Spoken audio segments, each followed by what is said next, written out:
ছাত্রকে আমরা হারাতে চাই না, আর কোনো জনতা আমরা হারাতে চাই না, আর কোনো মায়ের সন্তান। আর আপনারা দেখা গিয়েছে যে দুই একজন পুলিশ বা দুই একজন প্রশাসনিক কর্মকর্তা একটা কিছু করছে, সেটার দায়ভার টোটালি নিতে হচ্ছে সরকারের কর্তৃপক্ষের। এটা একদম আমি বলবো যে আমাদের এই ধারণা থেকে বেরিয়ে আসতে হবে। এখন যে আন্দোলন ছিল কোটা আন্দোলন, আমি একজন মুক্তিযোদ্ধা সন্তান, আমিও কোটা আন্দোলনের পক্ষে ছিলাম, আমি চাই না কোটা। তো এই যে এই কোটা আন্দোলন মেনে নেওয়া হয়েছে, মেনে নেওয়ার পরে যা বলার আমাদের শাহ আলম কিরণ ভাই সবকিছু বলে গেছেন, তারপরে বলতে হচ্ছে এত কিছু মানার পরে এখন কিসের আন্দোলন? এই আন্দোলনে কি ছাত্ররা করছে? এই ভাঙচুরও কি ছাত্ররা করছে? আমরা যাদেরকে হারিয়েছি, স্যান্ডেলিনা সো রূপচর্চায় আভিজাত্য, তাদের জন্য অনেক কষ্টে আমাদের বুকটা ফেটে যাচ্ছে। আমরা অনেক দুঃখ প্রকাশ করছি, বা এই দুঃখ নিবারণ করার মতো নয়।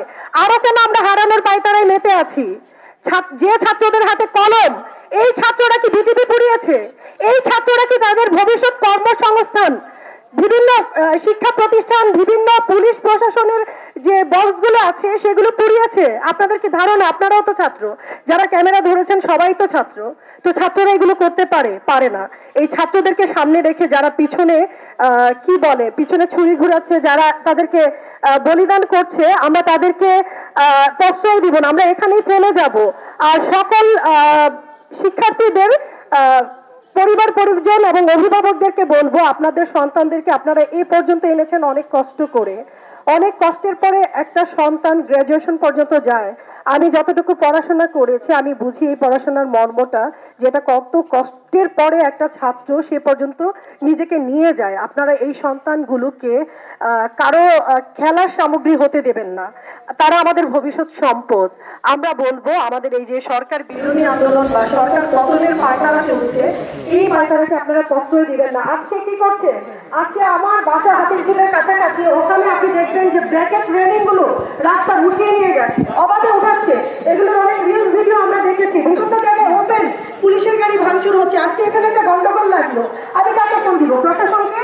আমি কি আমজনতাকে ফোন দিব যে আমাকে বাঁচান? তা আমাদেরকে বাঁচাবে কারা? এই লক্ষ্যকে আপনারা একজনের অপরাধে সবাইকে ধ্বংস করবেন না। আপনারা সরকার বলেছে তদন্ত চলছে, তদন্ত করে কে বা কারা এই হত্যাগুলো ঘটিয়েছে অবশ্যই সেগুলো চিহ্নিত হবে, বিচার কার্য সম্পাদন হবে। আপনারা সে পর্যন্ত সরকারকে সময় দিন। আমি আর বেশি কিছু বলতে পারছি না।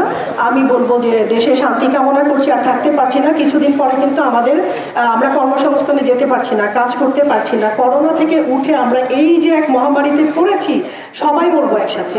তো আমরা দেশকে রক্ষা করি, দেশের সম্পদকে রক্ষা করি, রাষ্ট্রের সম্পদকে রক্ষা করি। সবাই ভালো থাকবেন।